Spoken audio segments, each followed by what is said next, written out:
please welcome everybody, my great friend Jerry Wayne Longmire. Thank you for having me, Bubba. My friend, thank you for being here, man. It's a great honor. I've known you for a long time. Oh man, I'm glad. I wanted this portion of my show to be interviewed, and I wanted to interview I'm so blessed to know so many gifted people, you being one of them, and so thank you for being here. I wanted to go over your history, talk about you, talk about where you come from, where you've been, all that good stuff. Cool. So again, thanks for being here, and man, I'll start right. We'll get right into it. Get right in. What attracted you to the guitar? Oh, wait a minute. Sorry. Wrong guitar player from Michael Jackson back in the day. Wrong question. Oh, she was bad. Lita Ford. I had Brett, we were talking on the phone. I asked him to do a little background on you. And so and he did. And I want to show you what came up. So I'll be interested. Jerry Wayne, what were you born and where were you raised, man? I'm originally from, a little bitty dive in East Texas. It's called Leverage Chapel. It's between Overton and Kilgore. And it's just a little small, like 2,000 people. And my papa had a junkyard, and we lived at the back of the junkyard. And that was like my place, Geographically, were you, like, for people that are not familiar, what part of Texas? It's like northeast, like the closest Kilgore's a pretty good sized town, but like Longview, Tyler, like deep east Piney Woods. We were right off I-20, so we're like in between Shreveport and Dallas. Okay, kinda. Yeah, you know what I mean? Yeah, absolutely, yeah. Yeah, Shreveport was our beer run, like because it was all dry county, and so when I was a little older there, we'd go make a beer run. You had to run to Shreveport, to Bossier City, or you had to run to Palestine, Texas. I remember Bossier City. Yeah, man. Those are always fun trips. That's awesome. So what were you raised? So we left there, came to Houston when I was like 12, and lived in A-Leaf pretty much. Yeah, I went to high school in A-Leaf, and that's where I met you, hanging out with the Vargas family, and you were young and. Yeah, man, and I'm a Houstonian, dude. I consider myself a native Houstonian. I'm H-Town until we drown. You know what I mean? Sir. Like, this is where I'm going to be from here on out. Yeah, no matter what projects come up. I talked to a dude the other day about filming some stuff in Canada, and I'm like, yeah, I'll come up there for like a week or two, but then I'm going my ass back home to Houston. I'm not trying to live anywhere else or be anywhere else. I don't need to be, This is my spot. Yeah, the guitar behind you, man, it's the signature guitar. I particularly made in that color. It's an ode to the city. Hell yeah, man. Yeah, man. So I feel you. H-Town till we drown, and real fans bang trash cans. That's what's up, man. So you went to junior high and high school and all that in A-Leaf? Yeah, A-Leaf awesome, man. Awesome. So when I met you, you were in high school? Yeah. Oh, okay. Yeah. We've had to meet your friend. Yeah, man, you were the cool guitarist dude that come over and hung out with our friend's dad. Yeah. And so, what I want to talk about our personal relationship and how we in the way with our crafts, got together and stuff like that. What drew you to comedy? Man, I really think. When I was a kid, I stayed with my granny a lot, and she always had albums, and she had Jonathan Winters and Bill Cosby, and I can't even remember, she even had Red Fox. I mean, she had all kind of party albums, and we would just listen to that crap all the time, especially that Jonathan Winters album. I must have listened to that. Brother Dave Gardner, I listened to Brother Dave Gardner, Jerry Clower, and all those dudes from back then. And I always liked it. I always liked making people laugh. And then when I was in school, I got bullied a lot because I was chubby. And I talked like this when we first moved to Houston, and I didn't fit in. And so I figured out back then, boy, if I could make people laugh, they'd leave me the fuck alone. You know what I mean? Like, they were less interested in jumping me after school if I was making people laugh. So I did all that back then, but I never... Dude, I was a tow truck driver. Right, at some point, and I towed a car, and this car had a box of cassettes in it, and they never come and pick the car up. So I took that box of cassettes, and it was all Sam Kinison and all Richard Pryor. Oh, wow. And I listened to them over and over again, man. I got hooked on it, you know. I got really, especially Richard Pryor, the stories. To this day, if I hear, like, I've heard it hundreds of times, but if I hear the Junkie and the Wino bit, or the Wino and Dracula bit, bro, I'll be on the floor crying. I'll piss myself. It's still one of the funniest things I've ever heard in my life. And so I listened to that stuff. I was driving a record, man, and I started really thinking about it. And I read a book about Sam Kinison, about how he started in Houston. I was like, well, this is where I got to start. I started following this dude named Ralphie May. And I just thought he was funny as hell. He's out of Houston. He's a big deal. And this gal I was dating, she bought me tickets to see Ralphie May January 31st, 2004. This is the first comedy show I ever went to. It's still the only comedy show I ever bought a ticket to. Wow. and I've got to see a lot of amazing comics since then because of being one. But we bought tickets to that show. We went and saw Ralphie. It's one of the, 2 hours, just crying, red in the face. After the show, I bought a DVD from him. I was like a big fanboy. And I was like, man, I want to be a comic, Ralphie. And that's when the Laugh Stop had their huge open mic on Monday nights, and it was a big deal. Celebrities came to it and shit. And Ralphie signed my DVD. Show up on Monday night, don't be a pussy. I still got that DVD, right? And that Monday night, February 10th, 2004, was my very first time ever going on stage, and it was horrible. And then, but you lick your wounds, and I don't know. I got bit by the bug that night. You know, that being on stage and talking to people, something about it. Like, But prior to it, you were like, so prior to approaching him, post like having those, reading the book and being exposed to Richard Pryor and Sam Kinison, did you and before Ralphie May, were you writing material? no, man, I didn't write material until. It was kind of like one of those things I talked about doing. And I'm going to be honest with you, this girl she was kind of being an ass. And she was like, you talk about this shit all the time. You just need to go do it. And so I sat down at work and wrote like what I thought was 20 minutes of great jokes. And they give you 5 minutes at open mic. And 2.5 minutes in, I was out of jokes. And they weren't working, bro. But I got the bug that night, and I kept coming back, and glad I did, man. It's been I just celebrated 19 years of being involved in the business, and you know, congratulations, man. It's crazy, man. Right? I think you've done anything that long. Yeah, man, and to watch you, being so young and grown up, and then I was there at your first show. Well, not maybe your first show, but the one that I was at a show. The first time I saw you live was there was a taping of a DVD. Yeah, man, that was bad. That's when I taped Bad Decisions. That's my first real album, and that was at the Laugh Stop after it had moved to Wall. And that was my, so I didn't remember you.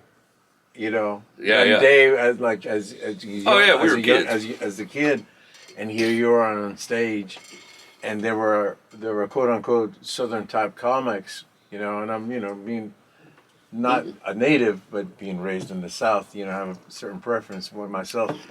Seeing you on stage that night, I was like, I didn't even know you, but we have mutual family friends that told me, you got to go see him, man. And when I went to see you that night, man, it was like you were finally a legit Southern comic, but a real one, actually from the place you spoke of. And you start saying Pentecostal stuff, and I'll never forget because, I was a guitar instructor for a while, and for some reason, man, every time I wrote a pentatonic scale down, I would write on top Pentecostal scale. Pentecostal scale. Yeah, and sometimes Pentecostals would get a hold of it, and they were like, "Is this really a thing?" I was like, "Yeah." Yeah. But you went on that night. I remember all that. I remember you talked about your family, and then the whole and then it was brilliant, man. It was brilliant. But just quickly to where you're at now, it's Flick, man, amazing, man. Your success has been amazing. You're about to go to Africa. I want to talk all about it, but it's just so much that has happened in between that taping of that. Well, obviously, getting to that point where you actually were making the tape. Yeah. Go ahead. It was with that one, man. I didn't really what I got very lucky. Ralphie May took me on the road with him, and I got to work sold out shows and just live the road life for a little while. And I was basically living out of my car. All I was doing was writing and performing. And we all hooked up with me and there was a couple other comics. There was a distribution company, BVD, or some shit like that. I can't remember what they are, the BLM, something. They fucking put this whole thing together, and they were going to start representing comics. And so they wanted to film a special for me, and they filmed a special for Billy D. Washington. And you were at Billy D. Washington's special because they had you playing like blues guitar and shit. Yeah. I actually worked with like Manny Fresh. Also, wrote a song with Little Flip, a couple of songs. Yeah. So that was during Same all company, that time. Yeah. I went over there and recorded vocals for some Houston rapper. I thought it was Chameleonaire, but I played a redneck cop. And it was like, and I was doing stuff like that for them over at the studio, and we did ringtones and stuff, and they had me play all these redneck characters and these ringtones, and they filmed that special. Then I kind of had a falling out with that company. So what's wild is I'm the only person in the world that has a copy of that. I've never released it. It's all on DVD. It's HD. It's fucking great. You know what's great about it? Dude, like 5 minutes, Big Mike, he had that distinctive laugh, and he's sitting up by the stage, and you can hear him laughing, and then he's giving me encouragement. Every time I start doing it, yeah, Jerry Wade, hey, buddy. For people that don't know who Big Mike is how a young Jerry Wayne Longmire met me, because I used to go see this man, and I met him because I have a guitar player friend named Snake, and his drummer, JV, Jerry Villa, that was my roommate. So I met this man. He was the sweetest man. Big Mike Vargas was like a celebrity in his own right? Absolutely. Every time I grew up with his son, and you were at his house, and Margie was stopping by, and Snake was stopping, and it was just constantly musicians, and like you didn't know if Cheech and Chong were going to walk in the door next, you know what I mean? The dude knew everybody. There were Tejano players come, Ellie Davantes would come hang out at their house, and so we got exposed to so much shit in his little ecosphere, you know what I mean? Yeah, when that dude died, I had never been to a funeral like that, right? And we loved him because we grew up with him like a father figure, like your friends' dads and stuff. And when he passed, his brother came in from New Mexico, and they got out in the backyard, played accordion, and partied all night long and sang songs about this dude. I'd never been to no memorial service like that. Like, everybody was just drunk and partying, and they partied Big Mike on into the next world, and then some, you know what I mean? Like, he got a good send-off, but you can hear him, and he had a construction company. I used to work for his construction company.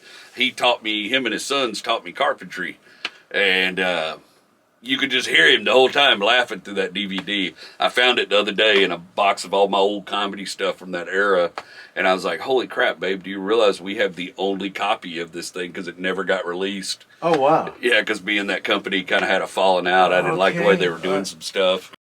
Yeah. And then, right after that happened, I went to Iraq, did comedy for the troops and stuff in Iraq, Kuwait.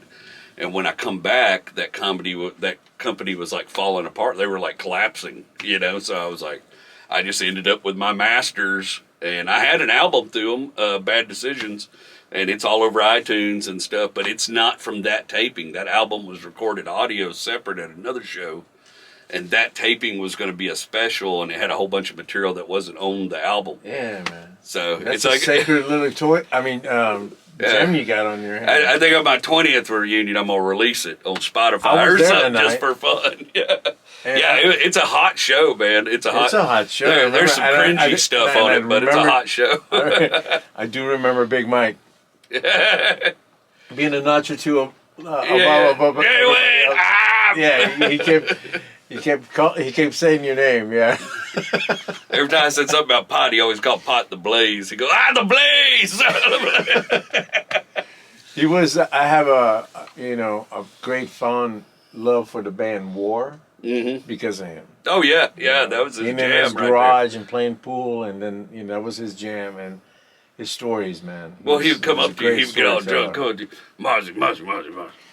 Why can't we be friends? God rest his soul, man. Nothing like that guy. So, well, go ahead. Let's. I broke into Big Mike and talking about him. Oh, no worries. So we did that. That was a wild time in my life. I was on the drug train a little hard, and I was partying, doing stuff I wasn't ready for, And This is after you came back from Iraq. yeah, I had to take a step back. Well, no, but I had kind of quit before I went to Iraq. Okay. That's about the time I met Rach. Okay. So I met Rachel. She was the general manager of the Lab Stop. I fell head over heels for her, but I knew she wasn't gonna mess around with no screw off, So I was like, okay, I gotta get some shit together. I got, get away from these cocaines and stop messing with that kind of stuff and kind of get my act together. And so me and her were getting pretty serious before I went to Iraq, and then came back and we ended up getting married the very next year. I'm glad you all did, man. I love and adore your wife and your whole family. Oh, it's been a good time. One of the last of your kind, man. It's just you really have a beautiful family and great relationship. I know you both personally, so I can say that. Yeah. And all the best to you, man. And them babies, boy, they're getting bigger and bigger. And you wake up one day, you got a 12-year-old and a 10-year-old, man. You're like, what the hell happened? I just brought this booger home from the hospital yesterday. I know. You know what I mean? I know. Oh, yeah, yours is getting old too, man. I've been watching them, but the other day I seen a picture of Ali and was like, yeah, they both tower over me. You're a grown-ass man. When did that happen? Exactly. Yeah, it happens. I remember you playing soccer with them when they was this tall in the apartment complex, Yeah, man. They couldn't keep up with the old man back then. Oh, man, they've been running circles around me since. Yeah, we all, circle of life, man. But it's beautiful to be here, man. Yeah. And, it's good to be a survivor. We got so many friends that didn't make it. You know what I mean? Like, yeah. I look back, comedy friends and stuff. Say Ralphie, there's so many of those dudes just didn't make it to this point. You mentioned grabbing those two tapes, and what you mentioned, listening to your grandparents, right? Yeah. And then the Richard Pryor, and then Richard Pryor was big for me.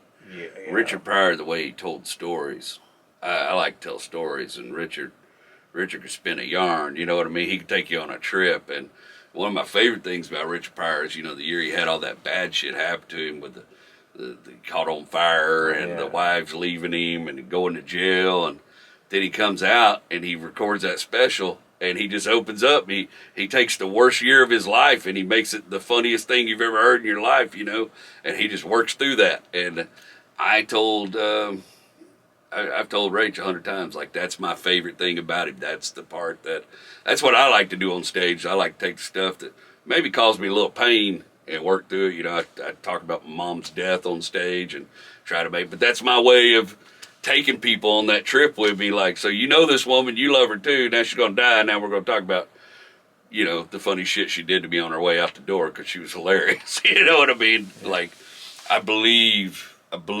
that's like, to me, it's the most vulnerable style of comedy, I liked other dudes. I love Jonathan Winters, but he was a lot of voices and characters and things like that. I take a lot of influence from him when I do my sketch stuff because the guy could just transform without changing his appearance at all and just be a different character, I know a lot of people will cite Robin Williams, but I wasn't exposed to Robin Williams that much growing up, outside of Mork and Mindy, You know what I mean? Jerry Clower was an old Southern storyteller. He was like a fertilizer salesman, became a huge comedian, played the Ryman, God knows how many times, you know what I mean? Just an incredible success story. And I just love storytellers. And then there was another comic named Brother Dave Gardner. He was out of Tennessee in the 60s. And he was like one of the first comics that got away from that whole here's a joke about these two people, and now I'm part of the joke. Now I'm, you know what I mean? Before it was like, let me tell you about Charles and Abby, you know, and then it's like, let me tell you about what happened to me and my girl Abby the other night. You know, he was like on the forefront of that change in the dynamic of stand-up comedy when it went from just telling jokes on stage to telling stories and interactive jokes that you're a part of, you know. And he would talk, he was a Southern dude, but he would talk about religion and he would talk about things people weren't supposed to talk about back then, you know. He say, he had this great bit where he said, I believe in all the political ideals and all the religions in the whole world. Every one of them. And that way, you ain't got nothing to argue about. Like, he was just, and they go, isn't that weird? You know, like, he was just a kooky old dude, you know, and he got arrested for smoking marijuana, cigarettes and stuff back, Lord. You know, when that was big crime in the 60s. And so he was kind of an outlaw dude. I really liked him. Another Southern person that actually came from religion, didn't turn to comedy. Yeah. You mentioned earlier. Sam, yeah. Yeah, Sam was a preacher. I don't take a lot of influence from Sam on like material, but I take influence from Sam on delivery and stage presence because I was kind of, you know, I spent some time around a lot of preachers and learned how to be a preacher. And, you know, you can't, as far as a charismatic stage presence, you can't beat old apostolic preacher from East Texas, old Holy Ghost preacher, you know what I mean? Them dudes knew how to command an audience, you know what I mean? And Sam had that. He had that thing. And so that's something I strive for when I'm on stage, is to bringing the octave up and bringing the octave down and drawing them in and pushing them out and keeping it moving, you know what I mean? So, but not so much as material. I understand, yeah. Then also the blue collar guys, I loved them. They were funny. I really liked Ron White, but I kind of discovered Ron White about the time I was getting into comedy. So, but he was like a dude I looked to. Is like, okay, I can do this because there's this guy that's a whole lot like me. It's already doing it. I just got to be different from him, but I can do this, you know. And John Panette, you remember John Panette? Yes. Big heavy dude, man. And I remember both those cats. John Panette's one of my favorites all time. I almost got to work with John Panette. I was booked a feature for John Panette, and he was doing the musical Hairspray at the time. And he had to cancel because they decided to run the musical like 2 weeks extra because it was so successful. And so he had to cancel the gig. Then like the next year or two when he returned to touring is when he passed away. And so I didn't get the opportunity, but I almost got to work with that dude, man. He's one of the funniest cats.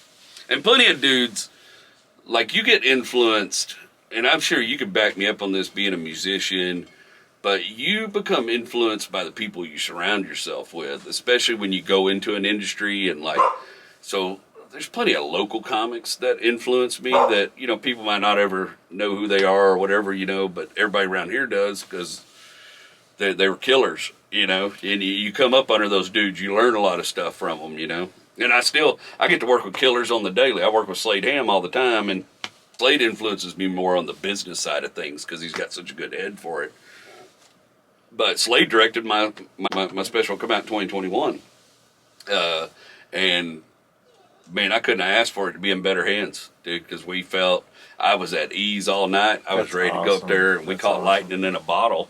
And a lot of that was because of Slade's direction and preparation, you know. Yeah, it's good to work with people where all the parts are moving under. Oh, yeah. I remember being at the thing with y'all at the marathon and then being outside, like just having some sandwiches and all that and being surrounded by comics and just thinking, like, I stepped back, man. It was like hanging out with a bunch of sharp knives. Yeah. And you were like, which one of these dudes is going to pop? Because you never know, you know. No, I was trying to watch myself.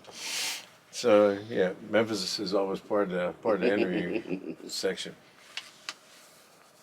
There was another when I kind of like maybe brush on this real quick. The fact that one time I went to Rockefellers, you know, and went to see Eric Johnson. And Eric Johnson, my story with Eric Johnson, guitarist, is that you know, I saw him in an accident. I thought that this guy, you know, like was Steve Ray Vaughan because he was from Austin. Yeah. Just that alone. I didn't know Eric was from Austin. I thought he was from Houston. Actually, he's from Austin, yeah. Okay. So I thought that being from there, you know, being at my age, I was 16, I think, when I saw him. Then when I saw him play, opens up a cliffs of Dover. So I Yeah. was like blown away. I saw him about 50 so plus times, man, in clubs around Houston prior to him putting out a record because he was under a management contract. He was trying to escape, Yeah. like have the duration go. So he wanted to play clubs Yeah. till it was over. Burn out that contract. Then he put out that first album. So prior to that, I had seen him, man. You know, a lot of places I couldn't get into because I was underage. But I went to Rockefeller's one evening to see him. And some guy gets on stage and he's like, you know, got a leather jacket on. He's got a drink and he's smoking. And he starts telling jokes. I never, like, I wouldn't even expect that, you know, because I'm at a musicians concert. And I'm thinking, like, you know, there's going to be an opening band. So I see Bill Hicks opening up for Eric Johnson. And I had heard of him and never had seen this guy before. But I will tell you this, his brand of comedy hit me right in the heart. And I couldn't even believe what I was seeing. So I will just say, yeah, his genius was alone. And I didn't even know he was from Houston. I didn't know any of that. I just didn't. This dude is drinking and smoking and cursing up a storm. And this dude's talking about ideas nobody talked about on stage, you know? Yeah, so he did that. When he went through his whole acid philosopher stage, he was out there. I didn't learn about him till after I became a comic. Like, I kind of had heard of him, but I didn't realize there was such a shrine to him in the Houston comedy scene that you couldn't help but learn about the dude. Then I watched all his stuff and listened to all his stuff, and of course, the guy was incredible. You know, he was amazing. I bet that was killer at Rockefeller's. Yeah, he was amazing. He was amazing, and I was one of those, kind of like Eric Johnson, but this was a completely, you know, happy accident without even like literally knowing who this cat was. So you were exposed to him after the fact. Yeah. But it's funny. He has a bit. Not to get off track, but, you know, I went through some shit. I fell off that damn RV garage and broke all the stuff on the left side of my body back in 2015, and damn near kicked the bucket. And I went through some shit, you know, and I was like having to kind of like look at the idea of dying and, you know, think about your own mortality and stuff, and realizing the stuff I grew up with I don't really believe in, and trying to, like, you know, it makes you freaked out. I was having some dark moments, and I was laid there in that bed and I was all jacked up, right, and I could, like, all this shit's all like my shoulder was broke, my pec was torn, all this hip broke, and couldn't even go pee by myself. But I could sit there. I was watching comedy specials, and I put on the Bill Hicks special that he did in London, right? And at the end of that bit, he tells this thing about how it's all just a ride, man. And he's like, no, this is real. You know, I got furrows of worry, and I have a mortgage, and I have kids. And he's like, no, it's not real, man. It's all just a ride, dude. We're just on this ride, and it never stops, and it never goes.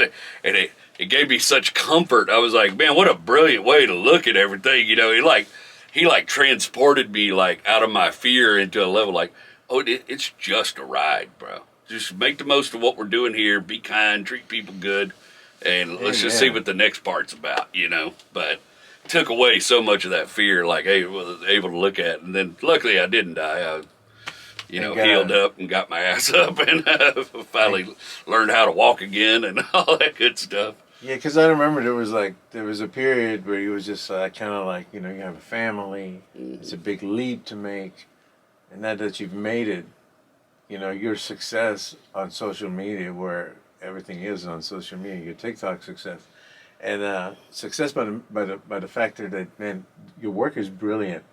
You know, I share it all the time because I genuinely find it funny. The fact that you're my friend, I think it's wonderful. I find you a beautiful human being, great father. I love Rachel. I love your kids, and you're just a great dude, man. I love you. But your work, separate. I've never been around you to watch you write any. I just see it, and when I see it, it's like, how does one come up with this? It's brilliant. It's so good. It's so good, and it's like when you watch a great guitar player or somebody, you know, they make it look easy, and you know, there's a lot of hard work behind making it and making you laugh and making it sound that funny and easy. But man, the truck. You know, astrology and, you know, the boots, you know, and all this stuff, and the siblings, you know, And I love it all, man. And everything you do in between, you know, your stand up and whatnot. And just like It's been a wild ride too, man. I mean, you just said you went to Iraq and all that, right? Yeah. And just like it's been a wild ride. Yeah. And now you're going to Africa. Going to Africa, man. Ain't nobody in my family. Like, this is what's wild about it to me, dude. Like, really, like I've been trying to figure out how to express this concept to me. But you have to understand that I grew up in a town so small, in a community so small, with people who, I'm not bashing them. They just didn't know any better at the time. You know what I mean? They were doing the best of what they had. But literally, I was left-handed as a kid, and they would take stuff out of my left hand and put it in my right hand because they were worried that I would never get a good job in a machine shop because all the tools were right-handed. Like, that was the scope of what they had. And that was high ambition for them. It wasn't, they wanted me to get a good job and make good money. I see. But it wasn't them trying to hold me back. But, and then here we are, man, you know, 38, 40 years later, and I'm going to go to Africa because I can tell jokes. You know what I mean? I go back and forth. Yeah, It's wow. wild. So it was a People blessing. used to like, when I was a carpenter, people used to laugh because I work with both hands, you know, and it's just because That's awesome. they kind of messed me up or kind of helped me, you know. Ever try playing piano, man? No, I have. I have no musical talent. Really? whatsoever. Because you have independence. You know, that's the secret. Is that's Chuck Savage told me this years ago. He was one of the few people I knew both. He was a rock star, but he was also a comedian, and he did both separately and was very good at both. Dang it. And my ambition. He used to tell me, he goes, the secret is every rock star wants to be a comic, and every comic wants to be the rock star. And what is it? What is it with that? Guitarists or the lead singers just talking, and they're freaking hilarious. You know what I mean? Yeah. Like one of the big surprises of me and my wife went to see James Taylor in concert, you know, Fire and Rain and everything. And he was great, but who he had open, I was excited because his opener was Jackson Browne, and I was a Jackson Browne guy. And Jackson Browne was freaking hilarious. Really? In between songs, he was killing it, dude. Wow. He knew he was in a room full of Republicans, and he's like big liberal dude, and he was just cracking jokes about all the. He's like, I wrote this song for an immigrant lady I helped, and the room, and like the whole Astrodome, the whole Toyota Center groaned in unison. These boomers were like, and he goes, I hear you. I'm gonna play the song anyways, and he just goes, That's funny. I like that. He was hilarious. But how many times you've been at a concert, you've heard that the singer or whatever, they're hilarious in between Joe takes Walsh and stuff. is, Yeah. is, Oh is, God, he's yes. hilarious. Joe Walsh He's genuinely funny. Yeah, Joe Walsh is cool. Yeah, he's I got one to of the see killers. Joe Walsh last open up for Tom Petty in the Woodlands, which I'm so blessed. to Yeah, bro. I was like, you know, I mean, how many great songs can you hear in one evening? You know? Seriously, I mean, everything they played was a hit on the radio. I was at this weird music festival, and I wish I could remember where it was. I feel like it was in New Orleans, but I got to see Tom Petty and the Heartbreakers that day. And I also got to see Bill Cosby play drums with a jazz band. That's incredible. He did. He looked like he had a big old beard and stuff. It was. Really? We saw so much cool music that day. I mean, it was just wild. It was out of this world. But I'm always so thankful because I never got to see Tom Petty again. I'm a big Tom Petty fan. Never got to see him again, and then he died so unexpectedly on us. You know, Yeah, I was like, damn man, he still had a long touring career ahead of him. You know. Yeah. Genius So, songwriter. Glad I got it. The only one that you got anybody on your bucket list you never got to see? Yeah. I got mine is David Bowie. I never got to see David Bowie live, Same. and I'm a David Bowie fanatic. Same. And I had tickets to go see the Monsters tour, and I did go because of a dumb girl.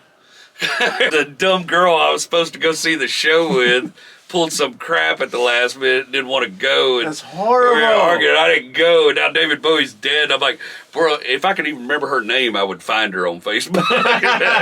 Curse her out. You heifer, you screwed me out, David Bowie. I discovered Ziggy Stardust and the Spiders from Mars when I was about 16. I had run across Let's Dance. You know, that was still kind of a big commercial successful album. And my dad was like, oh, well, if you like David Bowie, I got stuff of his out in the garage, just dig through my stuff. And so I went out there with my dad's music, and he had this album called Ziggy Stardust and the Spiders from Man, Mars. what an album, man. And I started playing this album. I'd never heard anybody play guitar like that before, and it spoke to me. It talked to me in my soul, and boy, that was about all you could catch me listening to for a minute, dude.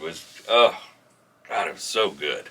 My introduction to him was a video I had seen on our cable channel. It came out to apartments just on a channel, and it was Ashes to Ashes. Oh, that was a good one too, man.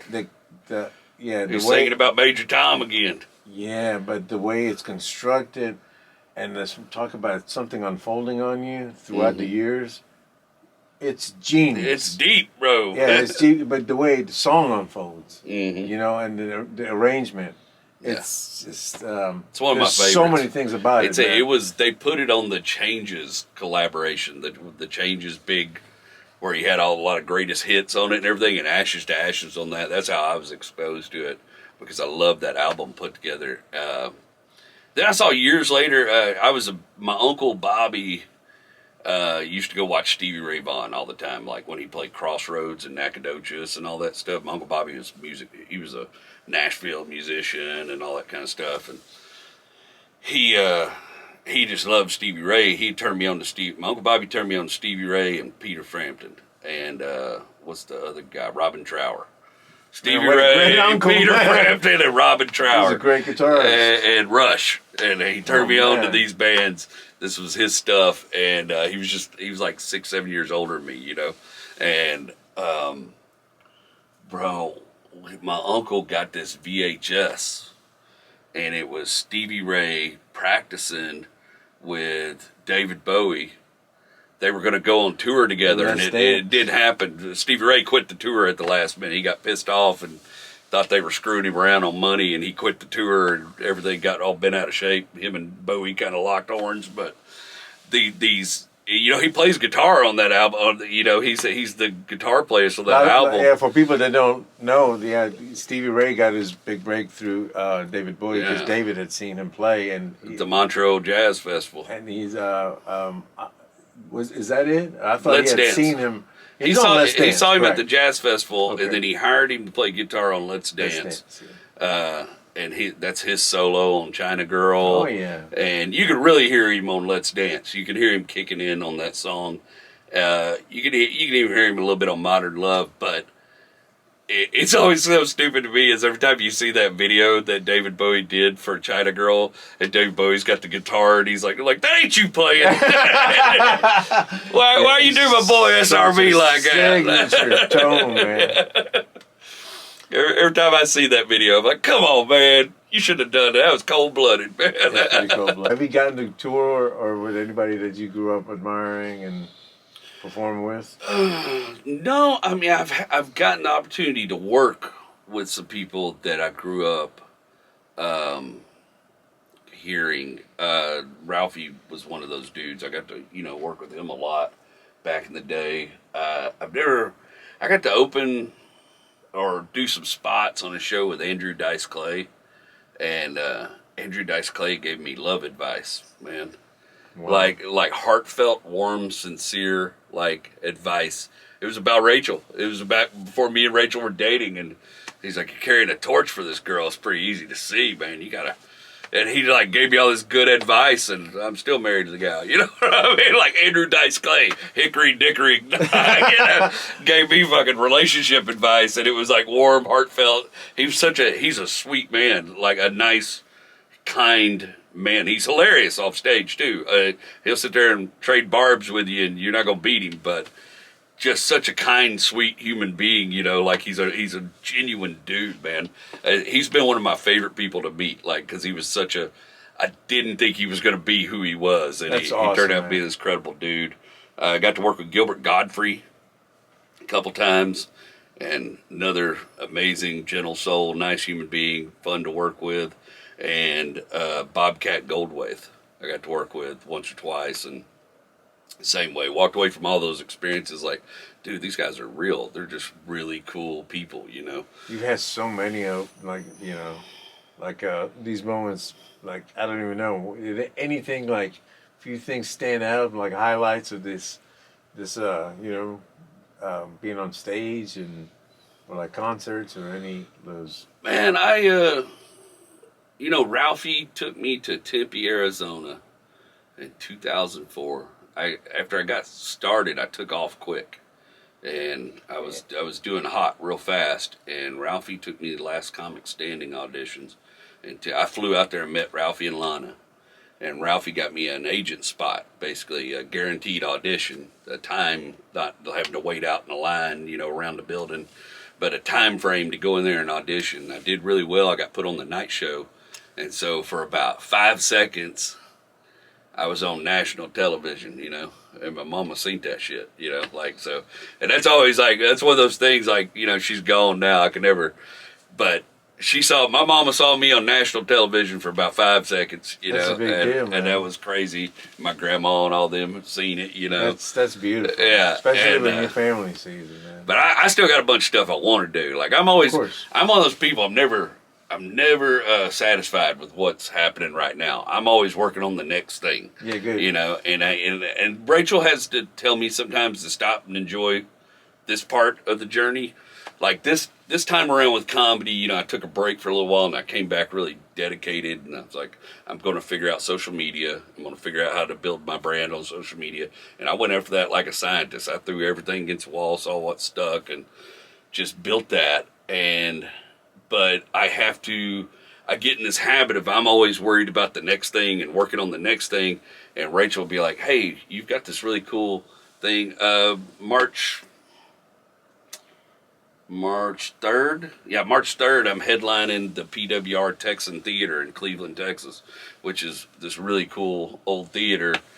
And Rachel's like, you need to just take that night and just enjoy that moment. You're getting paid a nice fee to come out and headline a theater. And it's going to be one of my first experiences doing it as the headliner.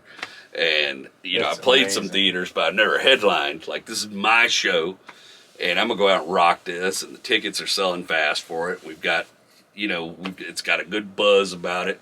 And she's like, I want you to just take that night and enjoy that moment. Don't worry about what you're going to be filming the next day. Don't worry about what gigs you're trying to get tomorrow or whatever, because I get wrapped up in that I'm always worried, my I want to play the Ryman. Damn it. I'm trying to work my way to the Ryman. Do you understand? Absolutely. I'm trying to get You're to on your Nashville. way. Yeah. I know a lot of comics trying to get to LA and New York. I'm trying to get to Nashville. I'm trying to get to the Ryman. I want to. I have no shame about saying it, but I want to be one of those Southern legacy comics. I am who I am, and I don't make any pretensions about that or whatever, but I want people one day, 20 years from now, be listening to my stuff like Jerry Clower. And you know what I mean? Still love that material and those things, You're on your way, man. You're putting out, and then, you're putting out insanely great content. There's a lot of people that haven't even caught on to you yet. But but it's 5.5 million likes on TikTok. Yeah. No shabby number. Right now, I've got 500,000 followers on social media, and it's growing. I'm trying to get to 1 million on Facebook by Christmas, but it's the content. In the beginning, I was just trying to figure out how to do it, but now it's become my other favorite art form. They're doing the shop talk sketch with my dad and my grandpa and my uncle. That's helping me work through some shit about the way I feel about the people in my family and stuff, and helping me kind of fix some stuff. But it's also so creative and so fun for me, and I enjoy playing these people I loved and kind of paying tribute to these people that I grew up loving and that had such an influence on me as a person. Because your family is who makes you at first. This is the second time you've actually mentioned, and I gotta this is the second time you mentioned it. Once, bringing up your beloved late mom into the skit, which is kind of like the way, I don't want to bring myself into it, but the way a musician would, you use it, you go through these things, and then that is your art as comedy. Mine, for instance, guitar. It's but that's your fuel. Yeah. And it becomes medicine. Oh, yeah. So you go for the cure through it. Yeah. And then at the end, the song, the melody, the joke. Well, at some point, you look at yourself as a grown man, or a grown woman, or whoever you are, But I'm sure at some point you look at yourself and you're like, the one thing I do that always makes me feel better is music. And I one day looked at it and was like, the one thing that always makes me feel better is laughing and shit and comedy and writing and creating. And so that's where I put it into. It is my fix. I spent some time away from it and it was horrible. And I felt miserable. You know, I did the whole 9 to 5. I started my own company and it was awful. It was the worst thing. I was in suburban hell, living in a gated community and surrounded by douchebags every day. And I just, now I'm back in the art community and around other people like yourself that are always making and creating stuff. And I'm glad you answered your calling. It's fun, man. And the fact that you recognize that it wasn't in your nature doing whatever else. Yeah, man. That But is normal for other sometimes you people. got to learn stuff the hard way, you know. I know this. I'm not like a big religious person, but I think some people got some kind of path, you know, that's laid out before you that you don't necessarily know about. And every time I try to buck this path, everything goes to shit. And the harder I work against it, the more everything goes to shit. And when I just let go and let the universe push me in the direction it's trying to push me, and just try to have fun and be safe, you know, then everything starts looking up. Man, when I just go with it, when I just let it go and go, okay, I used to be so afraid to like make these sketches and stuff because I was like, what if it's not great? What if people don't love it? What if it's not hilarious? And now I film stuff every day and I'm like, I don't care. I think this is funny. I'm going to make this. And there's some of them are duds. Some of them just hit the wall and slide down the wall and they're nothing but, and then maybe I'll repackage it or rewrite it or come up with a better way to get the point across I was trying to get across. But it's like you said, man, it's a very healing thing. It like helps you straighten shit out in your brain, and there's a constant goal, and the goal keeps changing, but there's always a carrot on the stick. And this with is really creativity. inspirational to hear you say it and the way you use it, man. It's incredible. And I want to talk about that real quick because, well, both these things. Now that you brought it up, I still have mine.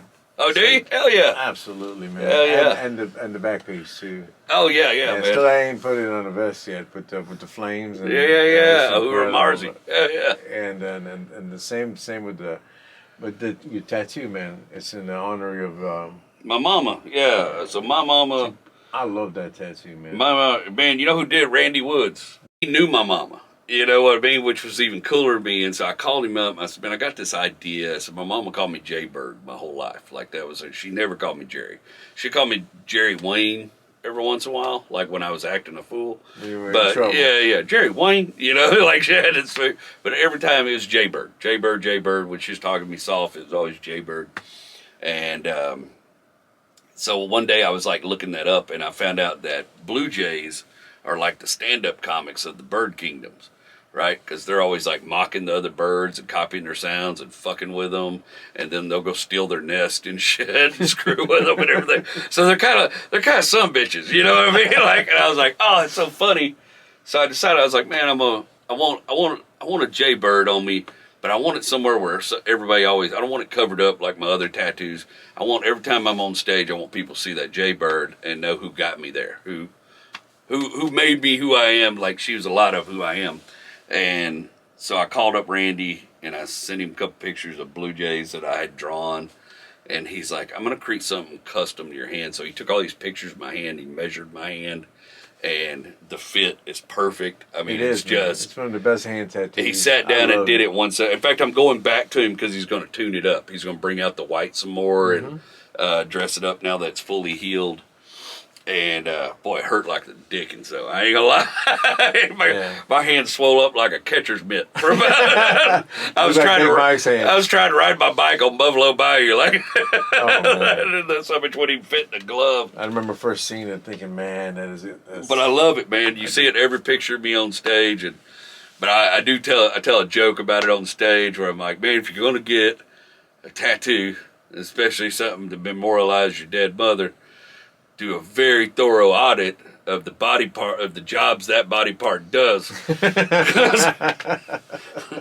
There were some awkward moments after I got it. bet. First time I long grabbed my wife's titty, I was like, "Oh, that feels weird. I don't want my mama here for this." Oh man, I never thought about that. It messed with me for a little bit. I'm over it now. I'm left-handed again. Been some embarrassing moments that have happened to you, like on stage or something like that. Have you had on what the F moments that have been like Oh yeah, bro. funny or I've been funny. Or has it been disaster? I've had funny, scary.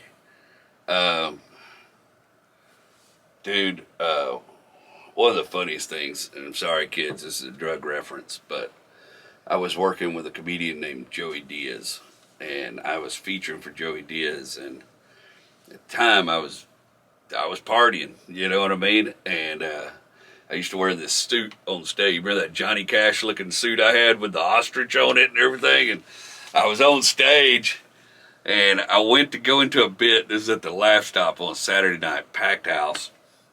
I'm killing it. I'm having a killer set. And I went to start the next bit, and I coughed, and I blew a Coke Rock out of my nose. And it was a big booger, right? Like, it bounced on the stage and the lights, and you could see it like twinkle. And the crowd just went quiet. And I didn't know what to do. And I heard somebody holler something from the backstage, and I pulled my handkerchief out, and I laid down, and I picked it up, and I put it in my pocket. And the crowd hit the deck, dude. Oh, they were that's gone. hilarious, man. I was like, just keep that between us. That's for later. Oh man! But I remember I came off stage and Joey Diaz was in the hallway. He called me the Beverly Hillbilly. The Beverly Hillbilly strikes again. One night I was in Crosby, Texas, man, and I didn't know the guy booked me on this show. I didn't realize the show he'd booked me on, but it was for a bunch of bikers. All right. And not all these bikers were super friendly to people who weren't like them. You know what I mean? Like these were a specific group of bikers. You know, had some specific beliefs. And I guess they heard my accent and thought I was going to be one of them, and they got real excited. But the guy that booked us put this Italian kid as the opener, and this Italian kid went out there and was doing all these jokes about Italians and white people, and the bikers weren't enjoying it. You know what I mean? They were on the back of this lake house and or the back of this big bar, like looking out over the San Jack River, you know, like out in the middle of nowhere. And I'm like, bro, we will not make it out of here. Can you shut the fuck up? Can you tone it down a little bit? And she's like, yeah. So he gets off stage. They get me on stage. And I'm going through it, and they're kind of relaxing and having a good time. And I was trying some stuff out back then. I did a religious joke about Jesus. I said something about, it was dumb. It was just some idea I had. But I was like, I don't know how Jesus could have been that good a carpenter. He didn't have a pair of pliers on him somewhere, you know?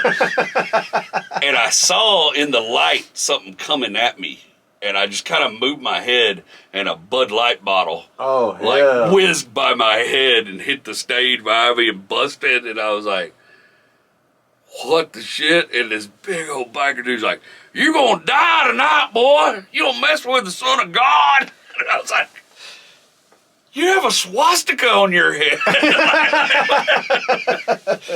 I didn't think y'all were the religious types. I was just trying to get out of here alive. I didn't know that's what was going to get me in trouble. Oh, Lord. Let me tell you about smoking weed with my black friends at Popeyes. Let's see if we can make this better. That was one of those nights, like literally the promoter was standing behind the stage. And when I got finished with my set, I went on, did another 10 minutes. I got them back, and I came off stage, and the host went up to close the show. And the promoter, I had this little fucking Hyundai Accent, right? It was the only car in this parking lot full of motorbikes. And it was out there in this old dirt parking lot, and that Nick kid that was opening for me, he's right there. And that promoter hands me a check in the envelope. And I said, cool, man, catch you later. We ran. Went out there to get that Hyundai, boy. And I had that Hyundai. We left Crosby, Texas, running about 98 miles an hour, as fast as that 3-cylinder Hyundai could go all the way down I-10, boy. Hell no. That still to this day, people are like, hey, you want to do this show out in Crosby? Nope. Hell no, I don't want to do the show out in Crosby, Texas. I know what they got out there. Yeah, there's been some wild stuff, man. Whew. I was working with another comic, and I won't say his name because that's his story, but this dude we ate some bad food before we went on stage. And the whole time I was on stage, I thought I was going to shit myself. Like, every time I'd like go to do a joke, it was a scary feeling. yeah, what was it? It was something in the water or something that got it. It was something, we weren't even drinking. But I was closing the show out, and the dude before me, he was clearly in distress. But I was closing the show out, and I was doing the show, and I was getting clammy and red-faced, and like I knew like something's about to happen to me, bro. I'm gonna make the wrong move in a minute, and like I get to the end of my set, and I at the time I was closing with this bit about a Pentecostal preacher. I'd do a bunch of jumping around. And I got to the end of my set, and I was like, they're not even getting that fucking joke tonight. Because the first time I jump, I want to shit my pants on the stage. So I just wrapped up the show. And I remember I like ran through instead of going down the stage and like around I just went straight through the crowd, dude, like holding my mouth like this. And like literally got past where the crowd was. It was like an outdoor show. And there was trees and stuff, and I got to that first tree, and I threw up for like 15 minutes, just everything coming out of me. I was like, oh god damn, I was like that close, you know what I mean? I was that close. Like the wrong thing happened on stage, I'd have been done, bro. That's all anybody had ever talked about. You don't want that to be your legacy, you know? No. Shitty bridges. Outside of comedy, what are some things that you actually enjoy, And like, kind of going back, what were some types of like music and movies you were kind of growing up with too, books and stuff? And then what do you enjoy now? I came up, like, as far as music, I had like two big, so I told you my Uncle Bobby was like Frampton, those kind of guys. And my dad was Creedence Clearwater Revival and David Bowie and Belinda Carlisle. He liked a lot of female singers. And then my mom was like 50s, 60s rock, like doo-wop and all that stuff. And then my granny was Neil Diamond and Elvis Presley and John Denver and Jan and Dean and the Beach Boys. And so I grew up, like, all those things have a place in my heart. Like, those are the things musically that I look for in things now. Like now, my tastes are. So when I was living in Houston, because I grew up pretty religious, but when I was living in Houston, like the late '90s, my friends took me to Fitzgerald's one time, and I'd never been to a place like that, and I heard punk for the first time. It was a band called 30 Foot Fall. Oh yeah, and it was the best thing I'd ever heard. I fell in love with it immediately, and so these days now you go through my playlist are all scattered, but there's Houston punk, and it's was it Monster Salad or Monster Soup and Dinosaur Salad and 30 Foot Fall, and then there's No Effects and Pennywise, and just so I have a like Social Distortion. I just love a lot of that now, and it's all because it comes from those Fitzgerald's days. Like that's where I fell in love with that style of music. I followed the band Blue October as they kind of grew in Houston. I used to go watch them play at bars. Yeah, I know you were a very big fan. Yeah, me and Rach both, and have always really loved their. I mean, they're going some places now. It's hard to follow, but I love their music for eons all through that. But still, like if I like sometimes I can sit on the screen porch, and I got this. I got this favorite glass, and I drink my whiskey out of that glass, and then I have this playlist, and it's called True Southern Ways, and I've been curating it for like 12 years, and it's all the country music I love, like the country music that means something to me, like Texas country music.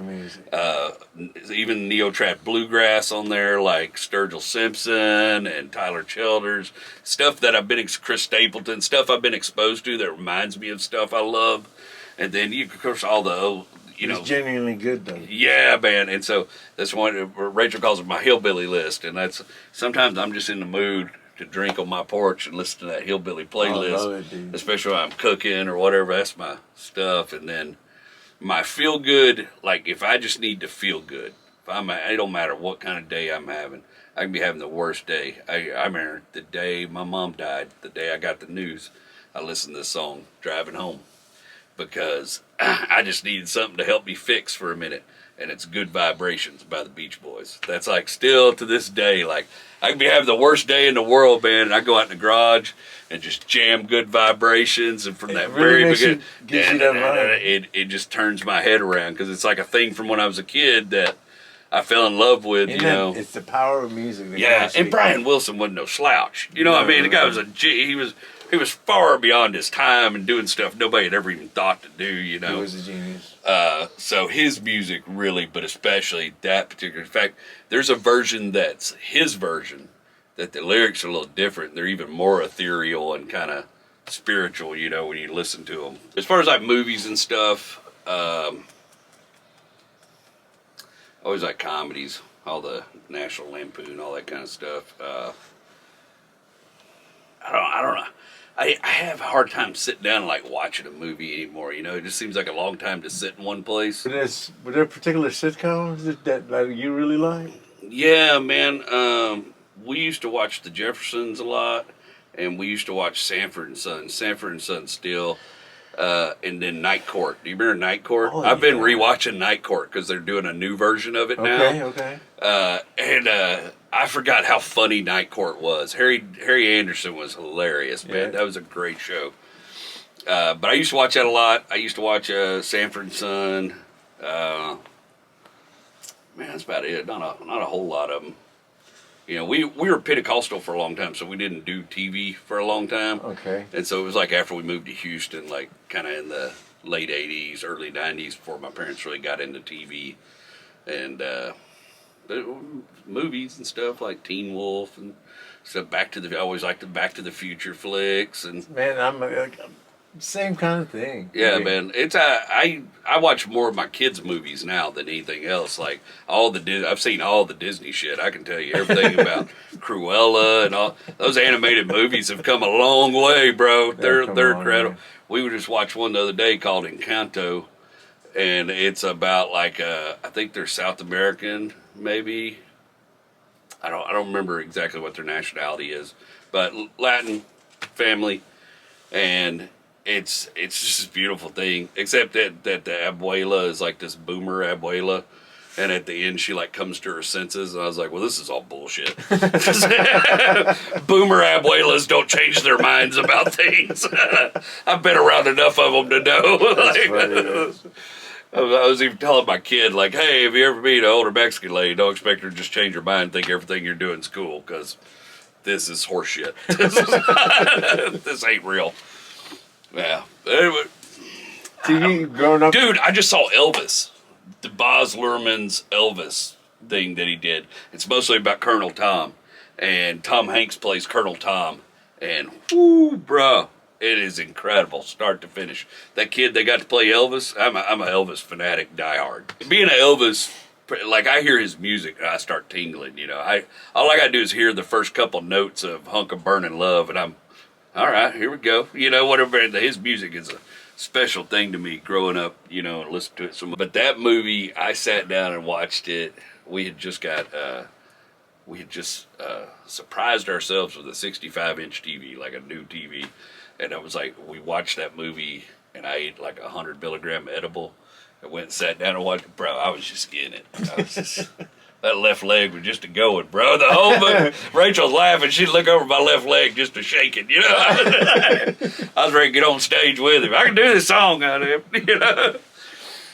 Hobbies and stuff. I do woodworking. You know, making leather stuff, leather craft. Yeah, how did that come about? I mean, because it's not. One day I get a surprise from you, and it's an absolutely beautiful piece of leather. My father-in-law did leather work, and he turned me on to it, and I just got it. It was just another way to create and express yourself. I loved your little shop. Yeah, we had your little setup, and you know, yeah. That was so Your much music happening and everything. It's fun. the atmosphere. It was cool, man. We did a bunch of it for a while. I don't have it set up in my new place yet. I'm still kind of building the garage out and cleaning the garage out. But and then the woodworking was Big Mike. You know, Big Mike got me into carpentry and stuff, and so I fell in love with it. And it's like one of my comedy and music and entertainment. A lot of times we work and work and work and work and work, but you don't see any results, right? You just work, and you may see results 3 months from now. You may see results 6 months from now. You may not ever see results from all that work you just did. You know what I mean? Like, it's possible. It happens. Some see it after they're dead. Yeah, exactly. Like classical artists. But when you do woodworking, you put all this work in, and you get to see your results right away. And sometimes that's a very satisfying. Sometimes you need that. You know what I mean? Yeah. You need something tangible to hold and look at and go, I made this. I did this. It's not perfect, but I did it. You know what I mean? Yeah. Those setbacks and, you know, the things that happen during those setbacks, you know, you, for instance, you know, you've seen the comedy special with Bill Hicks and whatnot. Like, they really kind of like charge you up to get you ready for the next big move in your life. Yeah, not looking back, right? What was that? Is that Pablo Picasso says, without struggle, there's no art? It's true. And you gotta, like, when things are going too well, you almost gotta create your own struggle. You gotta find something to be worked up about. Right. I think you see that a lot of times in celebrity comics and entertainers, where they get to a status in life where they don't have much of a struggle anymore, and then the art starts falling a little flat of what you expect out of them because you grew up with this art they created during the struggle. Same with all musicians. Yeah, big time, man. I guess their hunger goes away. Yeah. They get a little comfort. You're not living in a car anymore. It's hard to make every song count. You know what I mean? You know what I mean? If you stop singing for your supper, you don't have to sing so hard. What I'm trying to do, so I put my first special out, The Wrecking Yard, in 2021. We recorded at Secret Group, Houston, Texas. And so what I'm doing right now is I'm writing the next special that I'm trying to film in the fall. And my short list right now, thanks to the guys at KILT, is I may be able to film it at Rockefeller's, which is my hope. Because what a cool historic stage to film a comedy special on. Truly. I mean, that's as Houston as it gets, It baby. really does, You know what I yeah. mean? That's H-Town right there. It Like, is. So It is. it's my short list. And when I say my short list, it's like it and 3 other places, and they're way down here from it. If I can pull that off, and make that happen. And you will, Yeah. man. It's been amazing seeing your journey all the way up to here, and to see where you're going. It's just the beginning for you, and it's like, you know, you deserve everything you get. And I did want to bring this up. I asked, you know, call in the telephone so we can get some questionnaires and, you know, typical stuff, because you know, most of the guitar players are going to be sitting here playing and stuff, but I wanted, you know, I find you a special talent, and you know, you truly are, man. You're a very gifted individual. But I called Brett, and I was like, Brett, man, you know, catch these questions down and stuff like that. Do a little background check on you, catch numbers, because I know you got like 500,000 followers. Is huge, man. Yeah. And you know, and your TikTok, you know, is just so enormous. I was like, you know, get this and that and that.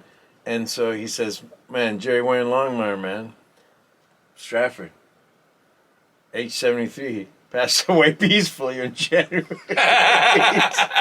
18th, 2020, surrounded by his devoted blah, blah, blah. And this picture comes up. And I'm like, this is you in the 70s.